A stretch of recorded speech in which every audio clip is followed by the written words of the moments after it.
Bien, este es un tema fundamental, el del déficit público. Y como bien sabéis, este tema del déficit público es clave en la situación actual. Fijaros una cosa, el presidente Zapatero no se esconde. Y cuando dice cuál es el objetivo prioritario de este gobierno, no dice ni reducir el paro, ni mejorar las políticas sociales, ni lo otro. Lo dice, reducir el déficit público.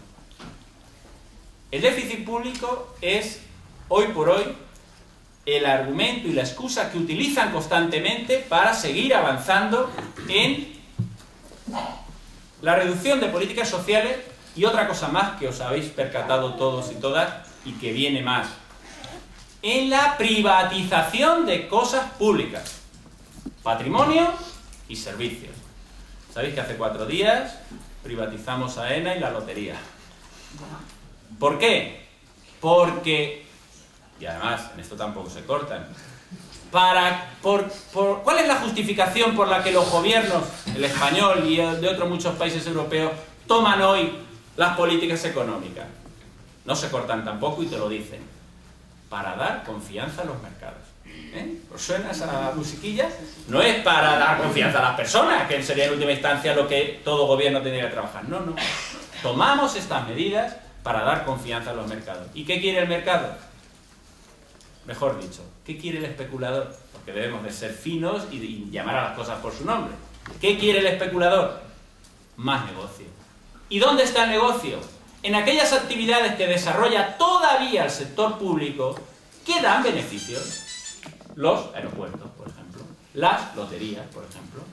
O otras cuestiones, como bien estáis viendo y asistiendo en muchas comunidades autónomas de este país, y ahora tendremos más, que tiene que ver con la privatización de servicios, ¿verdad? Fijaros que se habla ya de que servicios que parecería que nunca iban a salir a la palestra ni se iban a plantear su privatización, se está haciendo en muchas comunidades autónomas. La sanidad, ¿verdad?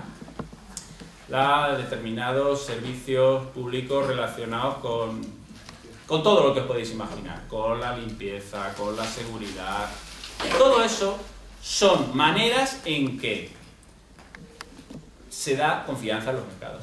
Es decir, se les manda señales a los mercados para decirles, sigan ustedes prestándome, porque esa es la palabra clave. Hemos llegado a otro detalle que tiene que ver con esto del pacto del euro. Es que hoy en día, todos los países estos que han sido objeto de rescate, ya sabéis que 3 países de la Unión Europea han sido objeto de rescate por el FMI y la Unión Europea, como bien sabéis, Grecia, Portugal, Irlanda, España ya sabéis que es el siguiente. Pues bien, todos estos países están hasta aquí de deuda y cuando la deuda te come, tienes 2 opciones. Es decir, pues ya no puedo pagarla, que es lo que han hecho estos países, ya no pueden pagarla y han entrado a darle financiación a través de la Unión Europea. Y la otra opción es vender de momento las joyas de la abuela, a ver hasta dónde esto nos da, seguir contentando a los mercados, porque no se cortan y lo dicen así abiertamente. Y por eso en estos momentos nos encontramos con que el tema del déficit público, su evolución, es fundamental. Y para ello, lo que está ocurriendo ahora, cuando, por ejemplo, en nuestra región, el traspaso de poderes modélico, como estamos viendo, ¿verdad?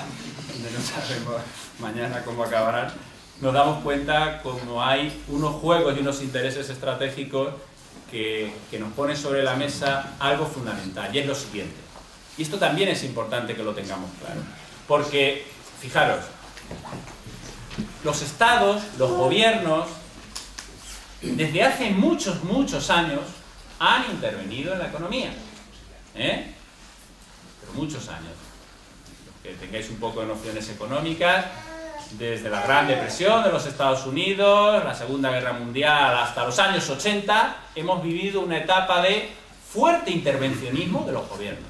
Es lo que lo que posibilitó la creación de lo que entonces se denominó como el estado del bienestar.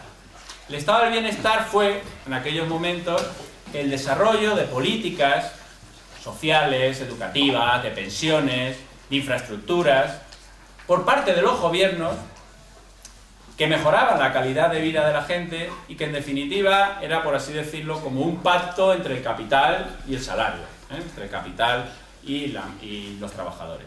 Pues bien, todo eso se viene abajo con el neoliberalismo que nace en los años 80, pero fijaros que tradicionalmente los estados se han endeudado sin ningún tipo de problema para incentivar la economía.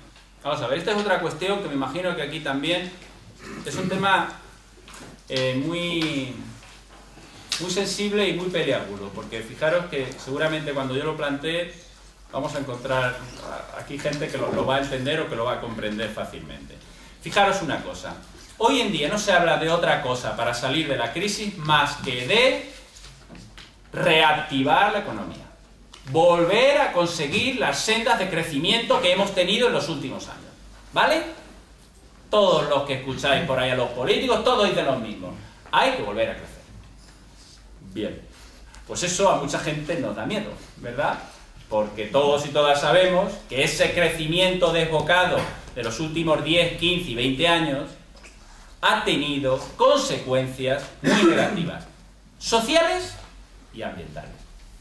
Sociales porque debéis de saber una cosa, el crecimiento no se ha distribuido por igual entre todos los estratos de la población.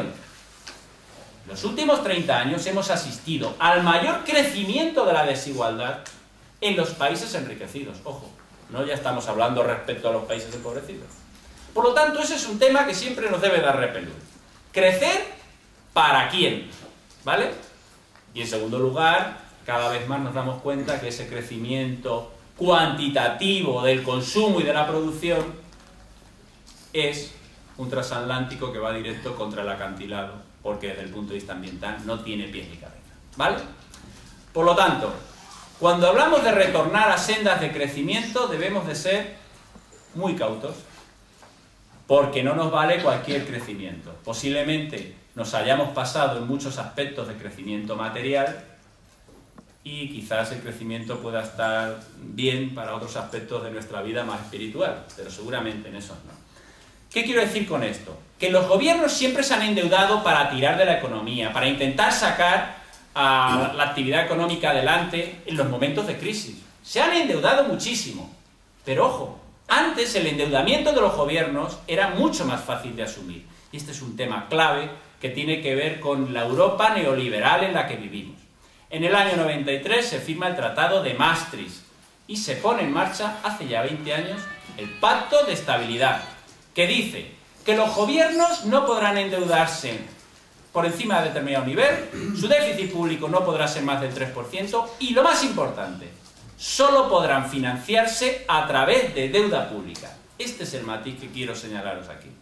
Porque hoy en día, como bien sabéis todos y todas, ¿por dónde tienen que pasar los gobiernos para financiar su deuda? Tienen que acudir a los mercados, que se llama, tienen que vender su deuda a los especuladores internacionales, ¿vale? Porque no nos engañemos, es verdad que a veces la compra la deuda a la gente muy normal y corriente que tiene 3.000 o 4.000 eurillos en el banco, también hay gente de esa. Pero en general, quien suele comprar la deuda de los gobiernos son grandes fondos de inversión, especulativos. Pues bien, hoy los gobiernos están en manos de esos especuladores, porque no tienen otra vía para financiarse más que acudir a los mercados y pagar lo que les digan. ¿Os suena la palabreja esa del diferencial del bono español?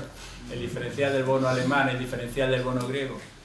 Esa palabreja es una puñalada que metemos a los países que están en peor situación de Europa para que sigan financiándose. Sí, financiación va a seguir habiendo para estos países, pero los vamos a exprimir a tope.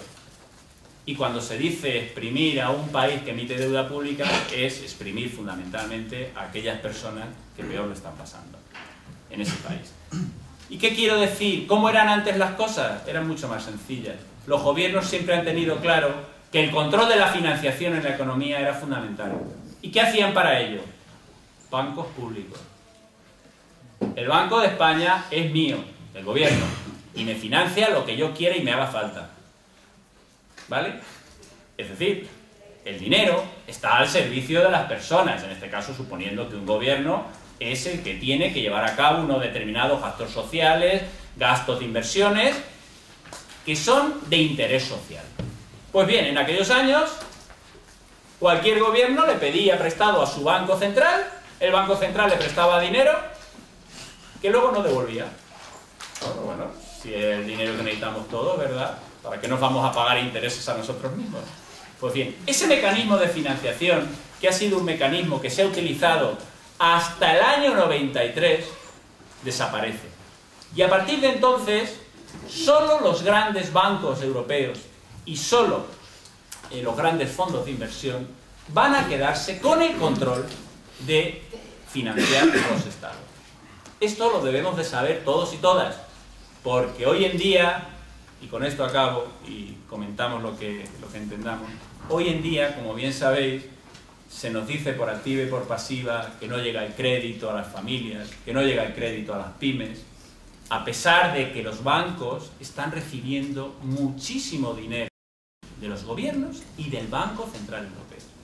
Debéis de saber que en estos 2 años los bancos europeos han recibido al 1% millonadas de euros, pero con un embudo, al 1%. ¿Y sabéis qué hacían con ese dinero que recibían al 1%? O lo prestaban al que le prestaban, al 6, al 7, al 8, o compraban deuda pública al 5, al 6, al 7. Pero que es gilipollas. Pues esa es la palabra. Es decir, hemos dejado en manos de actividad financiera privada, especulativa, algo tan importante como es la financiación de la economía. En tiempos de Franco en este país, que no era nada raro, había un banco de crédito hipotecario para ayudar a las familias que querían comprarse su casa a unos precios, como todos sabéis, que no son los de ahora. Había un banco de crédito local, había un banco de crédito industrial, había una Argentaria que, como sabéis, finalmente fue absorbida por el BBVA. Existían bancos públicos cuyo objetivo no era clavar a comisiones a sus clientes, sino dar un servicio público, un servicio financiero. Todo eso desapareció con las privatizaciones de los años 90 del Partido Socialista. Y hoy en día, Attac hace un año dijo, nacionalicemos las cajas de ahorro, es lo único que queda ya, lo poquito que queda de una banca pública. Pues sabéis, las cajas de ahorro en Albacete, por ejemplo, eran de la Diputación, eran del Ayuntamiento, eran cositas así que podíamos llamar pseudopúblicas. Pues no, ya sabéis lo que se ha hecho con las cajas de ahorro. Se les ha animado a juntarse, se les ha dicho que se conviertan en un banco y en 4 días el Santander, el BBVA y los fondos de inversión chinos y del Golfo Pérsico vendrán, las comprarán y todos seremos bancos. De un sistema financiero que hoy día está 50% bancos, 50% cajas, pasaremos en 4 días a total de bancos. Y ahora sí, con esto acabo. ¿Cuáles han sido los viajes internacionales del presidente Zapatero desde enero hasta la fecha? China y el Golfo Pérsico. Países, como todos y todas sabéis, que se distinguen por sus derechos humanos, pero también por otra cosa, porque tienen millones de dólares a expuertas esperando buscar inversión. ¿Que dónde mejor que en un sistema financiero como el español, que está en venta al mejor postor?